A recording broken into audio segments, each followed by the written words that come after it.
La dernière scène du drame de notre salut s'est passée à cet endroit. Elle est nommée par les évangélistes le jugement de Jésus au prétoire et sa flagellation. Après la confrontation avec les docteurs de la loi, Pilate a échoué pour libérer Jésus. Il s'est lavé les mains et l'a livré pour être crucifié.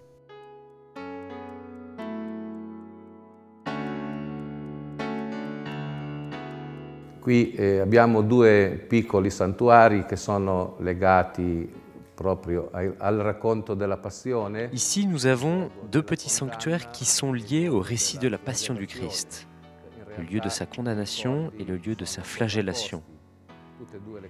Ces deux événements se superposent en temps et en lieu.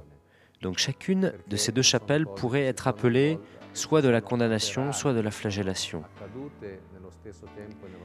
Donc nous avons deux églises, mais l'église la plus ancienne est elle appelée église de la flagellation.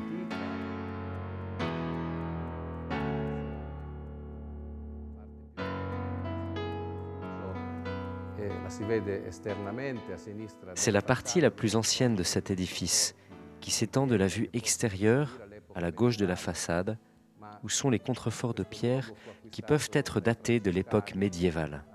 Ce lieu a été acquis par les franciscains à la moitié du XIXe siècle et a été transformé en lieu de culte. À l'intérieur de cet immeuble et sur sa façade se trouvent les souvenirs de la flagellation de Jésus. À partir de la façade, on voit en haut, à droite et à gauche, des anges.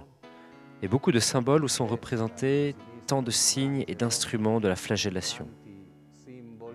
L'arc de l'entrée sur la porte a une forme qui rappelle la couronne d'épines qui a été mise sur la tête de Jésus. En entrant dans l'église, on est très impressionné par un vitrail artistique au fond où se voit Jésus flagellé sur une colonne. Ceci est le thème central de cette église. À gauche, nous avons l'image de Pilate qui se lave les mains et à droite, dans une autre partie, nous voyons un personnage identifié comme Barabbas, qui fête avec ses amis sa libération. Cependant, une chose très intéressante se trouve tout en haut au-dessus de l'autel. Dans un fond doré, c'est une mosaïque de la couronne d'épines.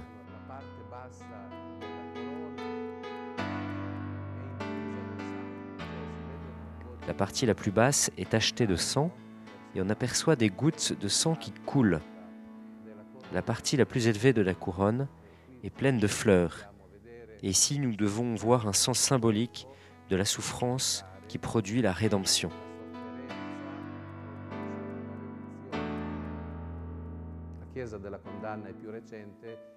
À l'église de la condamnation, le bâtiment semble plus récent. Il date de la première décennie du XXe siècle. C'est une construction atypique par rapport aux églises que nous trouvons ici au Moyen-Orient. Il y a un air oriental, on pourrait dire même orthodoxe, et latin à la fois, que l'on peut voir sur la coupole entourée de 4 autres coupoles. Ce qui est intéressant dans cette église, c'est le sol en pierre. En hébreu ou en araméen, selon l'évangile de Saint Jean, il est appelé Gabata, c'est-à-dire lieu reconstruit. Selon une tradition quasi millénaire, ici aurait eu lieu le jugement rendu par Pilate.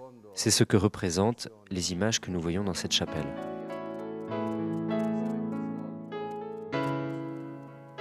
Mais qu'aurait fait Jésus de Nazareth de si grave pour attirer l'attention des grands prêtres et pour qu'ils mettent en place ce complot contre lui jusqu'à demander sa mort au proconsul romain?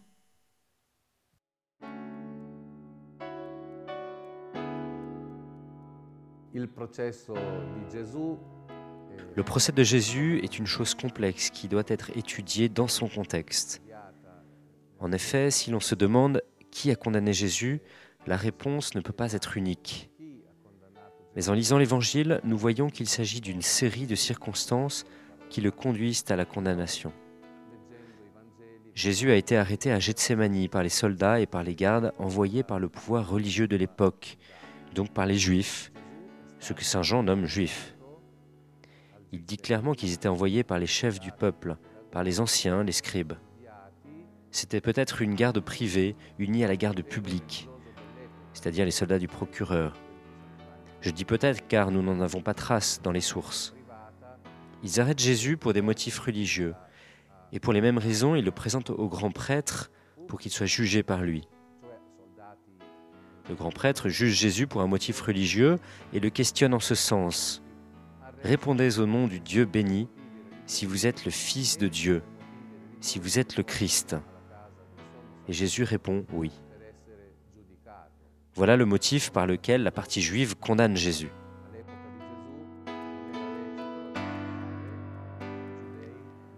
À l'époque de Jésus, il n'était pas permis aux Juifs, selon la tradition, de condamner quelqu'un à mort pour des motifs religieux.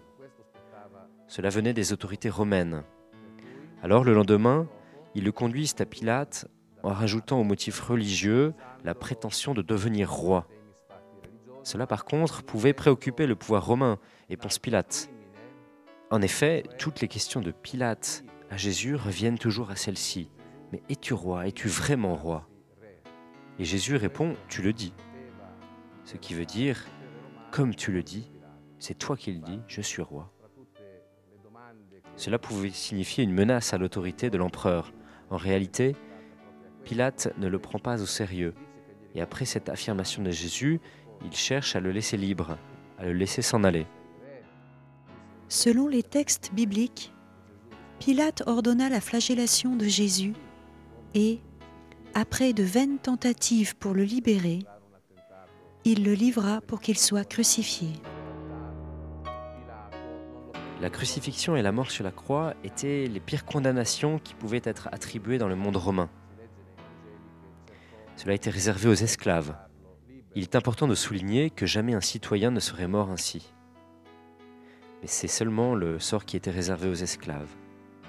Donc Jésus est pris pour un esclave, pour un serviteur. Après la condamnation et la flagellation, Jésus a dû porter un patibulum, c'est-à-dire un morceau de bois transversal posé sur son cou et lié à ses bras. Et Jésus, comme tous les condamnés, portait ce poids jusqu'à l'endroit de son exécution. Ensuite, il serait élevé sur une poutre verticale déjà sur place. Durant le chemin de croix, nous devons imaginer que Jésus avait le motif de sa condamnation sur les épaules et marchait incliné, tenant sa croix portant une affiche qui disait le motif de sa condamnation. Jésus le Nazaréen, le roi des Juifs. Arrivé au lieu de la crucifixion, en général, ce patibulum que le condamné portait, il l'élevait sur ses épaules sous le regard de tous.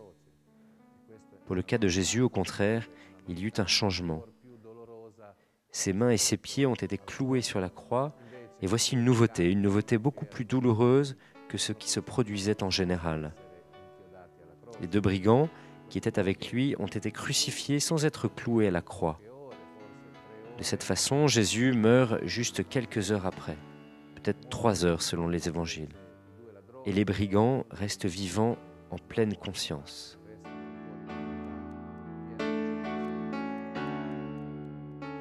La voie douloureuse, c'est ce chemin qui s'étend entre la forteresse Antonia et le Golgotha, que Jésus a parcouru en portant sa croix. Ce nom date de l'année 1600. Pourtant, l'itinéraire des pas de Jésus au calvaire était déjà retracé depuis les premiers siècles du christianisme.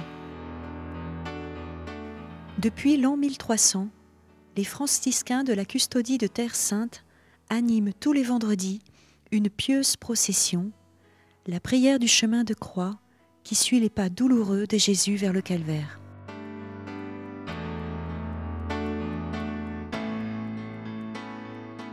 Les stations ne sont pas marquées par des inscriptions ou des numéros. Elles ont des chapelles dédiées ou des indications qui font référence à des épisodes déterminés du chemin parcouru par Jésus.